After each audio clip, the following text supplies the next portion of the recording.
Welcome to the world today. I'm Waqas Majeed. Today we're talking about the ongoing issue between Pakistan and India.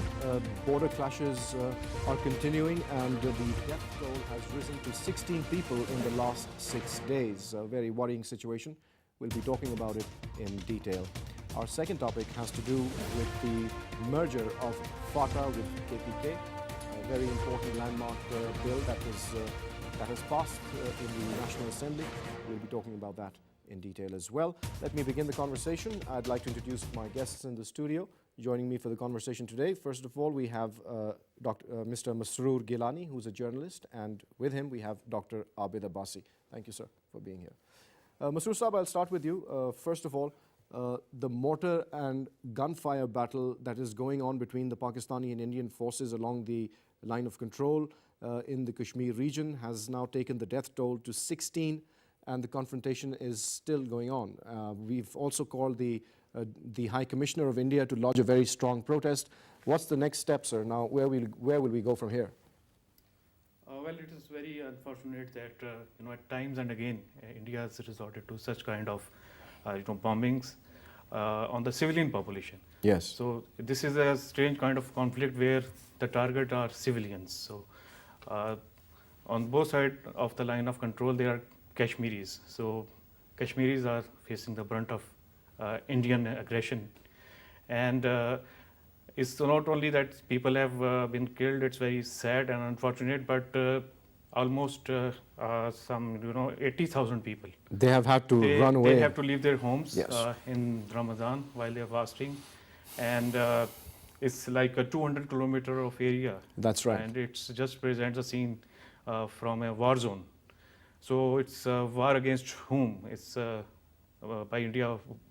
What India is showing to the world that it is targeting innocent civilians, unarmed people, Yes. who are just living peacefully across the line of control, also of this working boundary Yes. in Sialkot sector. Right. Charwa is the main sector which is affected very heavily. And every time, when such incidents happen, the casualties happen, Pakistan, raises this issue, and we summon Indian High Commission and lodge our strongest protest. But again, after some, months, it again starts happening. So I think Pakistan should raise this issue at United Nations, because it's a still matter pending with the United Nations. The 1948 resolutions are still have to be implemented. There has to be a plebiscite. So this is the only way. Pakistan has in the past has gone out of way, like during General Musharraf's government. General Musharraf offered India some out-of-box solution. Okay, we softened so much our stand that we want to resolve the issue so that these killings stop in Kashmir, and Pakistan was willing to go beyond these United Nations resolutions, but India, you see, it seems undeterred, and it portrays itself to be a champions of human rights and the largest democracy in the world. But what it is doing to the people, to the civilian, I mean. Yeah, and it's not just in Kashmir. There are other parts of India which are also yes. up in arms against especially the BJP government, which is led by Mr. Modi. Dr. Abid, in your opinion, what's the next step for moving forward? Because now we also understand that under the SCO, there's going to be a conference. Yes, and the representatives from India will be taking part in that. But more than that, there are going to be military exercises that are going to be taking place in Russia under, again, the SCO, in which Pakistan and India, for the first time, will be participating in joint exercises. Now, how does one reconcile with both these scenarios? On the one hand, the Indians are killing our civilians on the line of control. Unprovoked attacks by India on almost a daily basis are taking place. And on the other hand, we are talking about maybe cooperating or coordinating in terms of fighting terror. So how do we understand what's going on here? Because it's very confusing for the ordinary citizen. Yes, you have raised very well point, but on one side we are, on the platform of SCO, we are, launching giant military exercises there in Russia, and the Islamabad conference, India has shown the willingness to attend that conference. I think the world should take the notice, and particularly the regional forces who are part of Shanghai Cooperation Organization and the other regional forces which have their stakes in the region, they should also come up. Along with them, I think Pakistan should raise this issue at United Nations level and other forces of the world. At the same time, I would strongly condemn this brutal act of India to open fire on the innocent civilians in the month of Ramadan, and their economy is being destroyed, their household and their their lives animals completely, and their peace of livestocks and mind. I everything mean, is- as Masoor Saab pointed out, 80,000 More than people 80,000 people have been forced to leave their houses and are taking,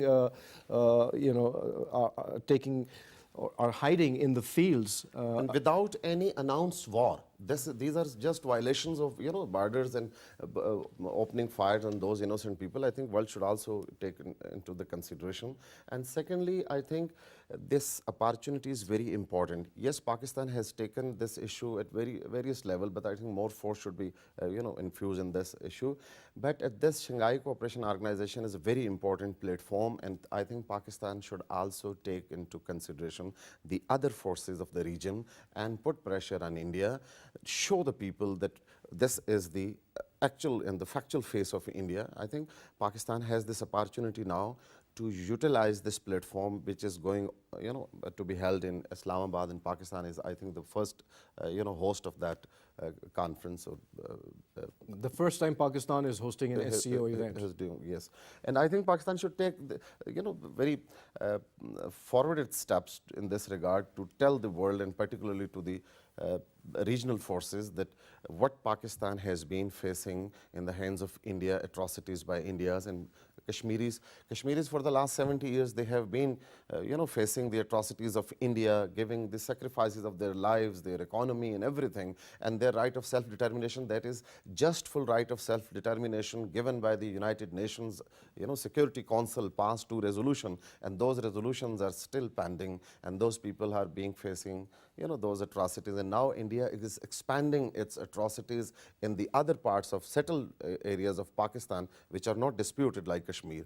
And I think this issue should be raised by Pakistan, and the world should take the notice of this situation. I think this is not the solution of any problem. Pakistan and India being neighbors, first door neighbors for the last 70 years, every sort of atrocity India had heard, but there was no result.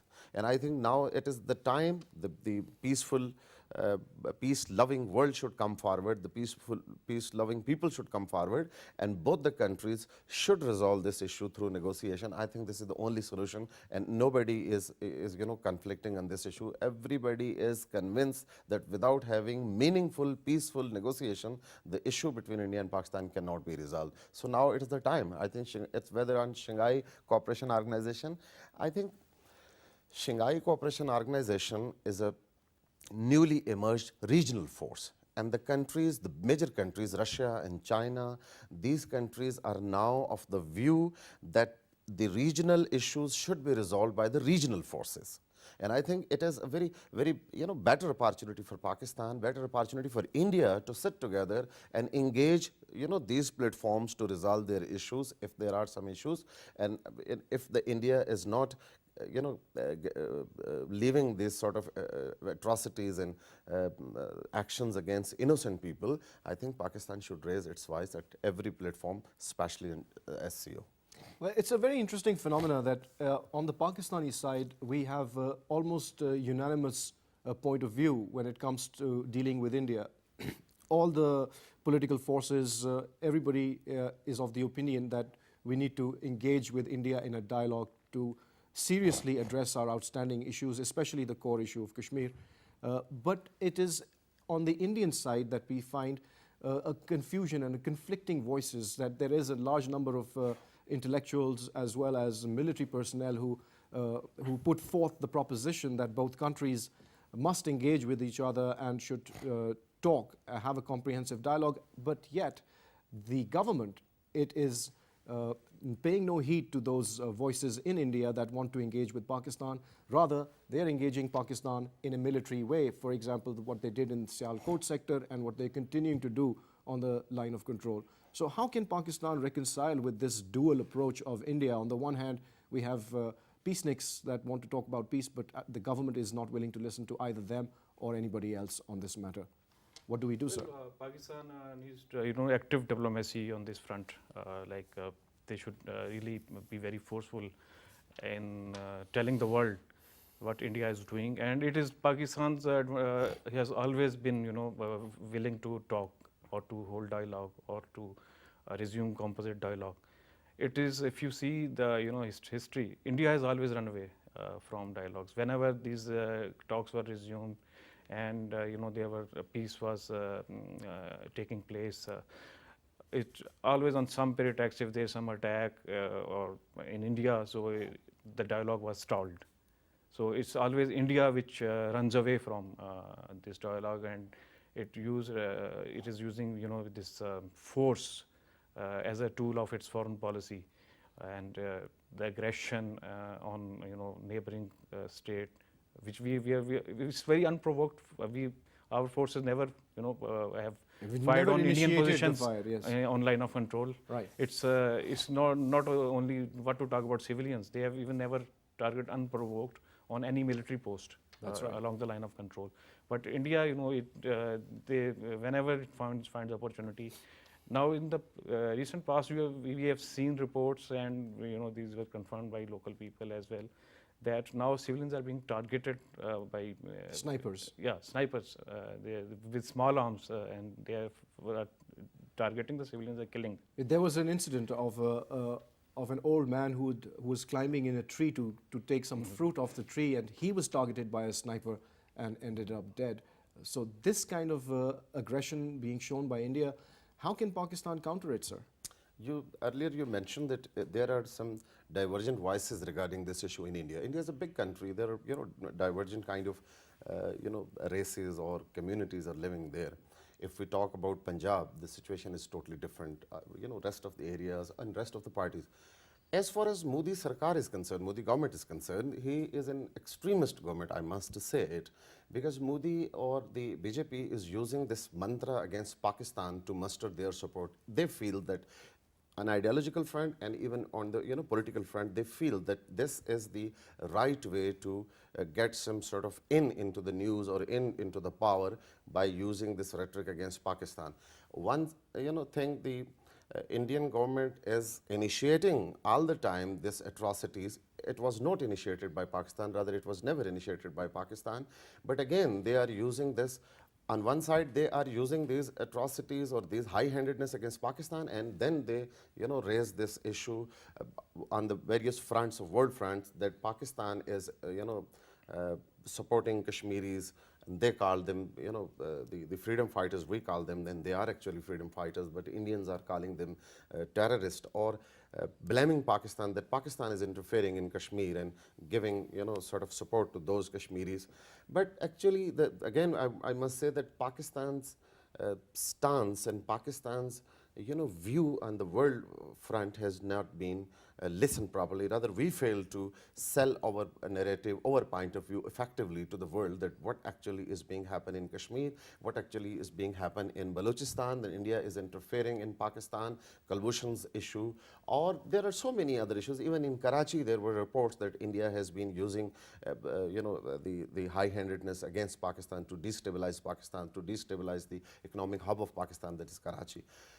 But unfortunately, we at international level are to the big powers, despite the fact that big powers having their own interest in the region and on global fronts, India being the biggest market, for the world, having its own importance. But despite all those facts, Pakistan or our people who are responsible to sell this narrative, to tell the world, I think they are also failed. Even if we talk about Pakistani media condemns these acts in isolation. When something happens from Indian side, some civilians are killed, some military installments are being targeted, we raise this question just for news or just for one or two talk shows, and that ends. I think there should be a state-oriented, all stakeholders of Pakistani state should sit together. They should chalk out a well-defined well-defined, well-considered policy, how to tackle this issue at global front, how to tackle this issue at regional front, and how can we, use the media tactics of the present day's very important, sort of platform to tell the people that what actually going happen in Azad Kashmir or the border areas of Pakistan and in the Indian occupied Kashmir, the violation of human rights, small children are being killed or youth have been disgraced and killed, and brutal action of India. I think this is the time that Pakistani state should take it as a very serious, very important and the important issue to tell the world and to make a well-considered, defined policy and implement that policy throughout the globe. I think that's a wonderful idea, sir. I hope that the powers that be do take the advice that you've given. Now let's move on to our second topic, sir, which is equally important, and that is the merger of KP with Fata. Fortunately, the constitutional amendment bill seeking the merger of Fata with Khyber Pakhtunkhwa has been tabled in the National Assembly. 229 members of the Assembly have voted in favor of the bill, and 11 have voted against it. And of course, as expected, JUIF and PKMAP have not participated in the voting at all. They walked out of the Assembly. Masoor Sahab, I'll start with you now. After seeing all this taking place in the National Assembly, what do you think are the merits of KP merging with Fata? Well, I think the Parliament has spoken with majority. It has expressed the will of people of Pakistan that we want Fata to be merged with Pakistan. That's right. So one issue settled. So it was a very long-standing issue.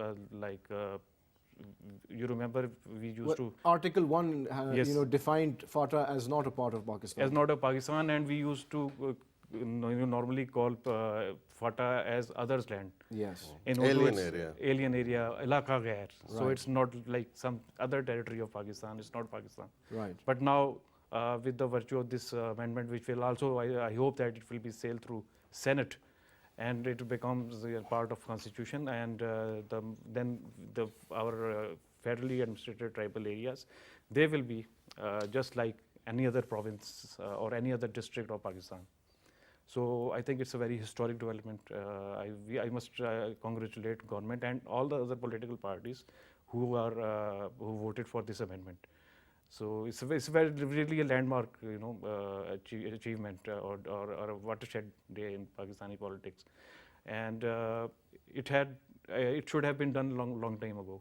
Yes, and we're still hoping that that the bill has passed, but the implementation of the Yes, bill implementation is far more important. Yeah, bill is the first step. I mean, Yes. now We've it has taken the paved the first way for implementation, and I think now this government is going in the next few days or weeks.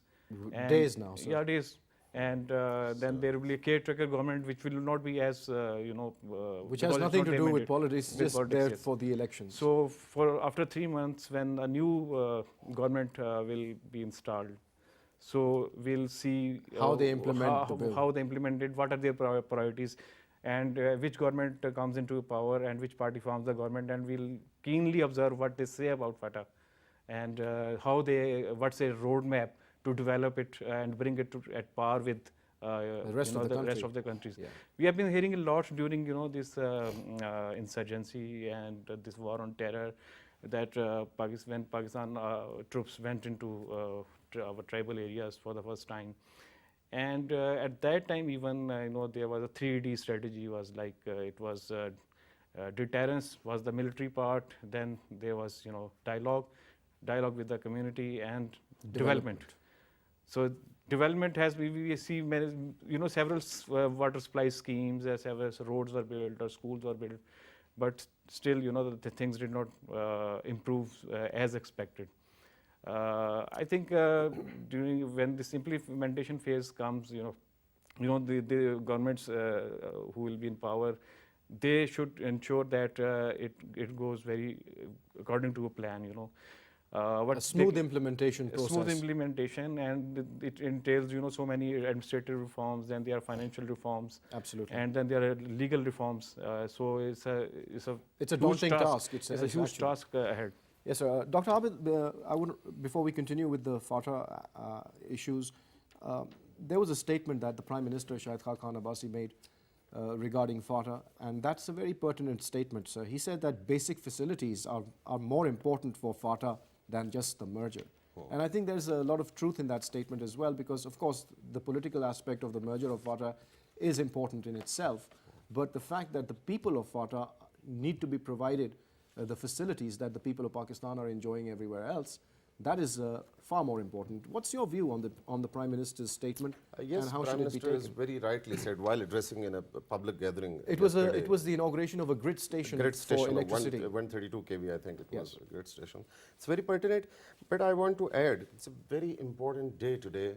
It's very landmark decision made by the Parliament, because for the last 70 years, those people have been giving sacrifices for the security and for the very existence of Pakistan. We have had very tense kind of situation for the last 3-4 decades on the western border of Pakistan. When the Russian invasion of Afghanistan, we have been involved in that war, whether there were threats on our western border, and these people played a role of front line security line for Pakistan.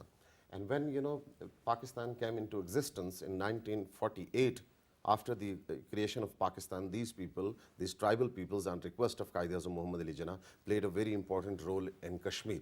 And the part of Kashmir which was liberated by the local people and by the Kashmiri Mujahideen, they were supported by the people of Fata. We should keep in consideration.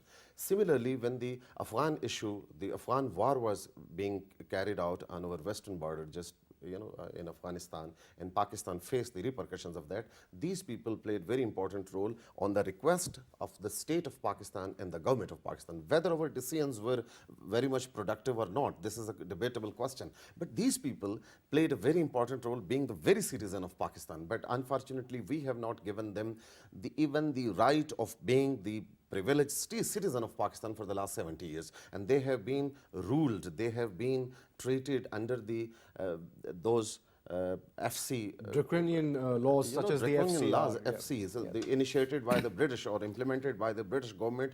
The British government came here to capture the people and to capture the resources of the people. They came here to rule the people, not to give them benefits. So these were draconian rules. I just, appreciate you that you have pointed out rightly. But even after 70 years, at least we have considered that, and I think the whole political parties of Pakistan, the state institutions who have also facilitated these sort of amendments and these sort of steps taken to give the right of being people of Pakistan to the Fata citizen. I think it's very landmark decision today. And as you have mentioned that just to merge the area of Fata into Pakistan or in KPK is not the solution of their problem. Rather, they should be given basic facilities, basic necessities of life should be fulfilled by the state, by the government of Pakistan. I think steps have been taken in this regard as well, and a hefty amount has been allocated, about 10 billion rupees for 10 years, I think.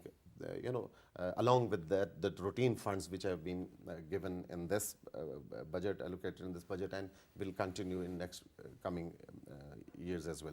And I'm very much optimistic and hopeful that these, the initiatives taken by the Parliament unanimously, I would say just a few voices, the two small parties, JUI and Pakhtunkhwa Milli Awami Party, even they were also demanding to give rights or facilities to the people of Fata, but they were against the merger. They were, they were of the view that the creation of another province or some different sort of arrangement. Absolutely, sir. I think I want to ask you this question regarding the creation of a separate province, because there are these 2 points of view, the PK map and the JUIF.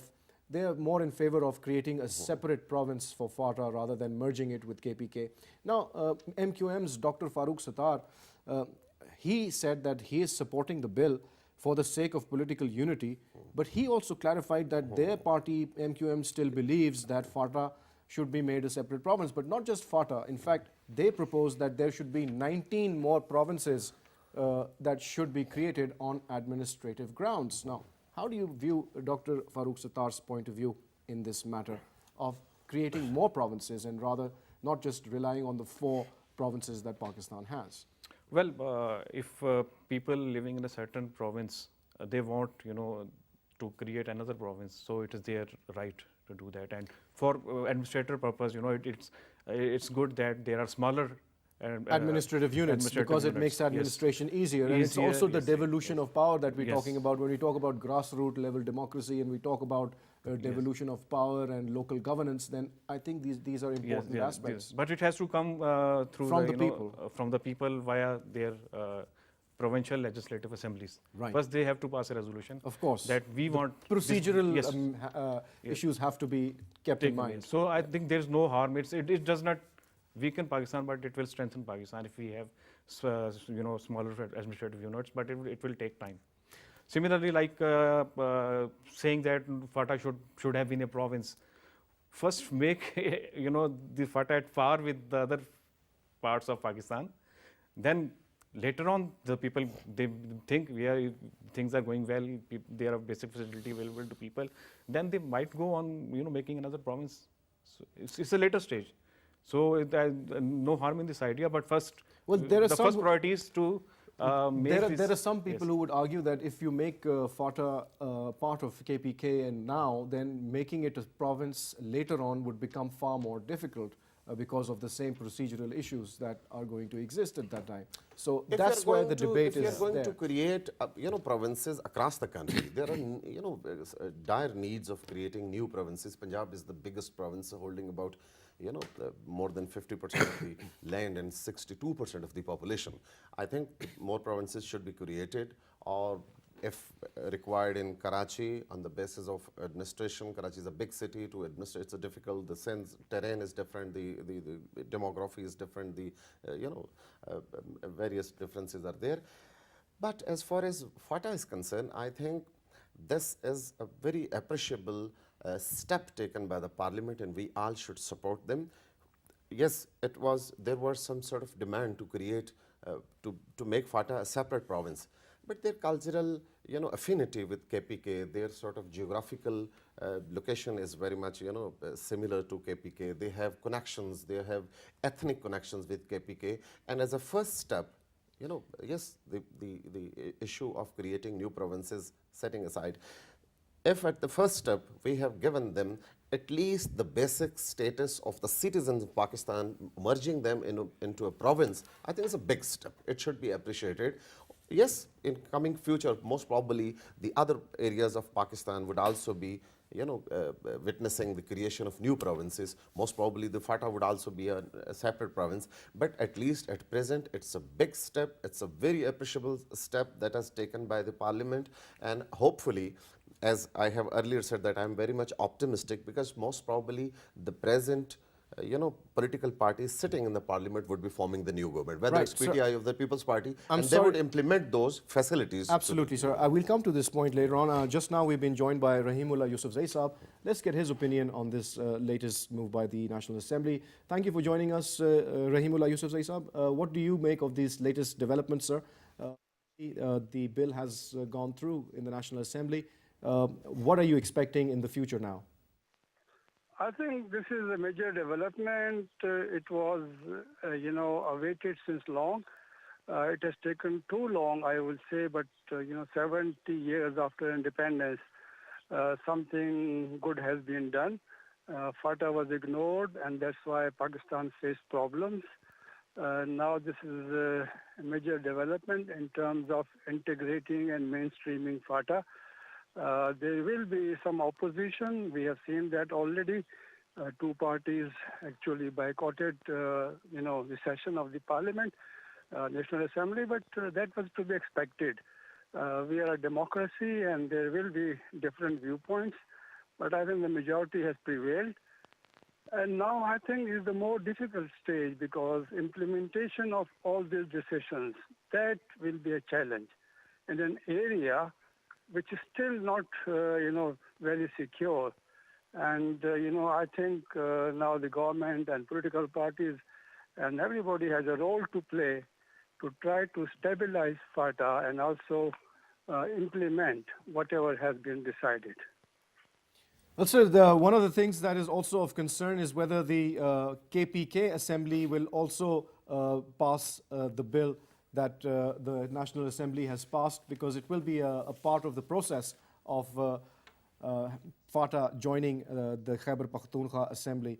Do you think that that is going to happen on a fast track, or it is going to come to the next government to deal with these issues and the issue of implementation?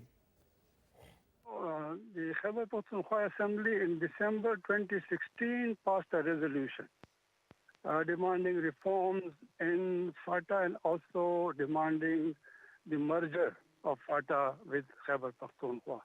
So there is actually a precedent already there, but this assembly is already, about to end the term. In fact, the PTI government was not able to hold even the farewell session. It could not present the budget also.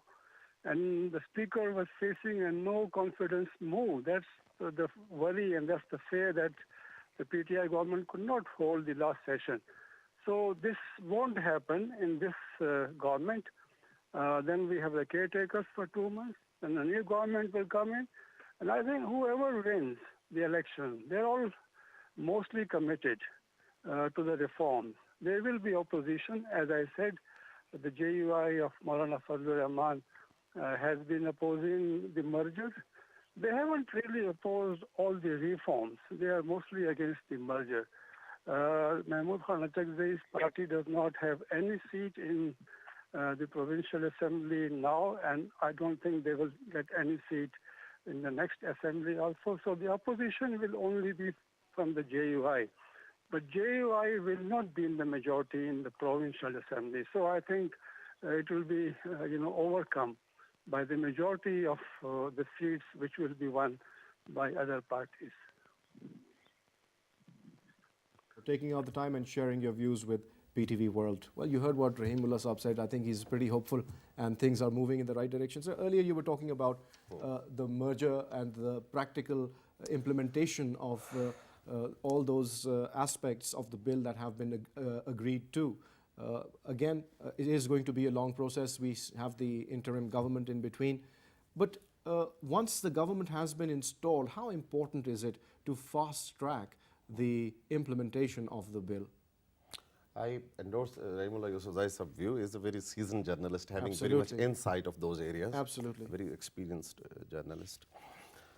Yes, problems would definitely come. JUI is a representative political party of that region. They have influence in Fata and KPK, or most probably they would play it as a political game as well during the election campaign. But once this, the bill has already been passed from the National Assembly, and after passing from Senate, it would be the part of the constitution of the country. And at implementation level, I think the government and the other institutions should be on one page, and they should very objectively and smartly deal with this fragile situation, because the poverty and the deprivation of the people of those areas have been used by some forces to exploit the youth over there.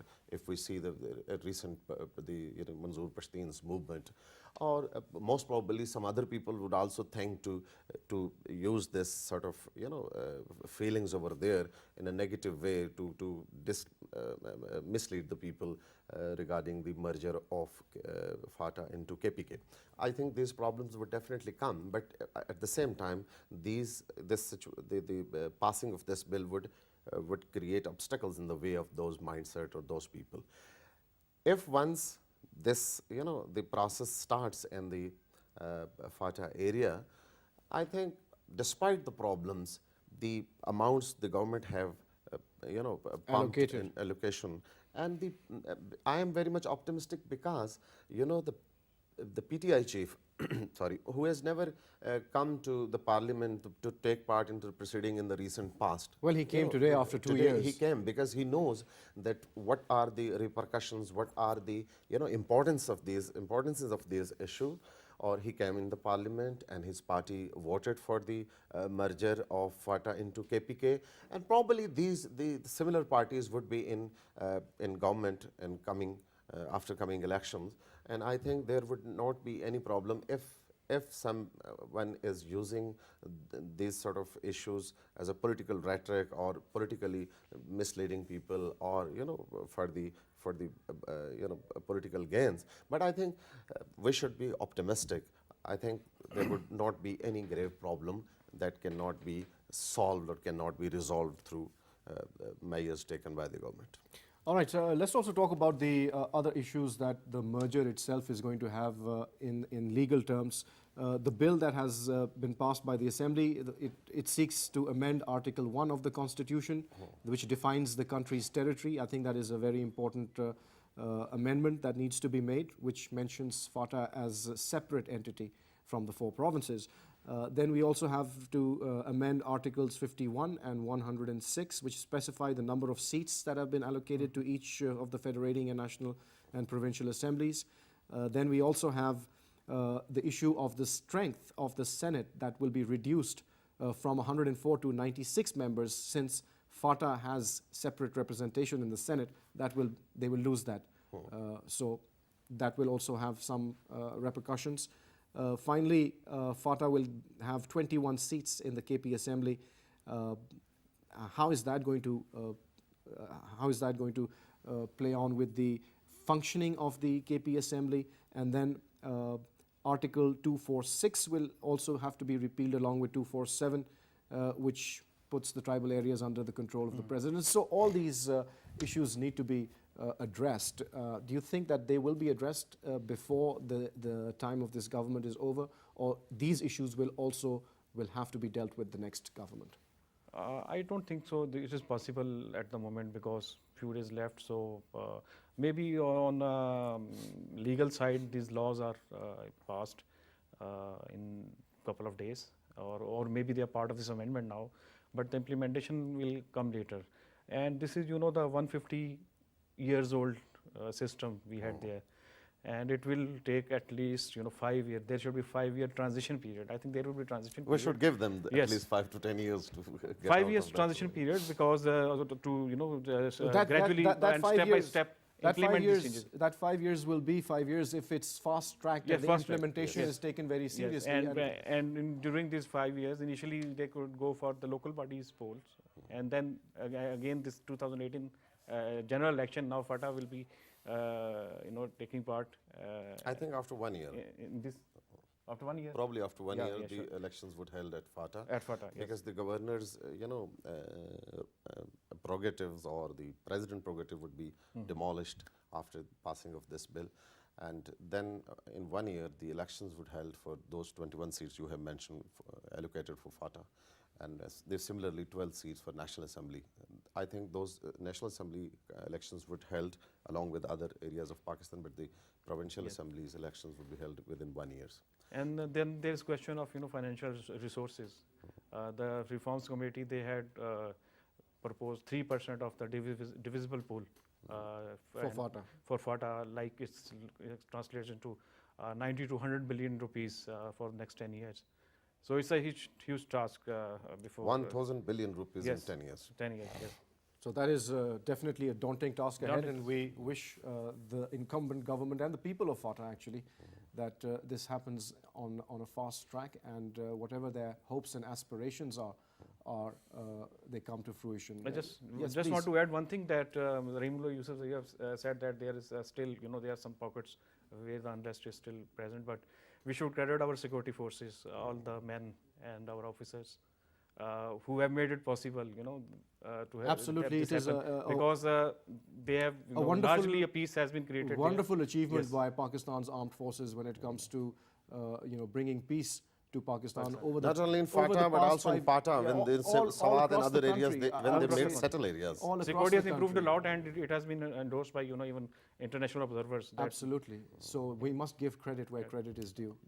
Well, gentlemen, thank you so much for taking out the time and sharing your views with PTV World. Well, you heard the conversation, and as always, we always urge our viewers to draw their own conclusions from what they've heard. And on that note, it's goodbye.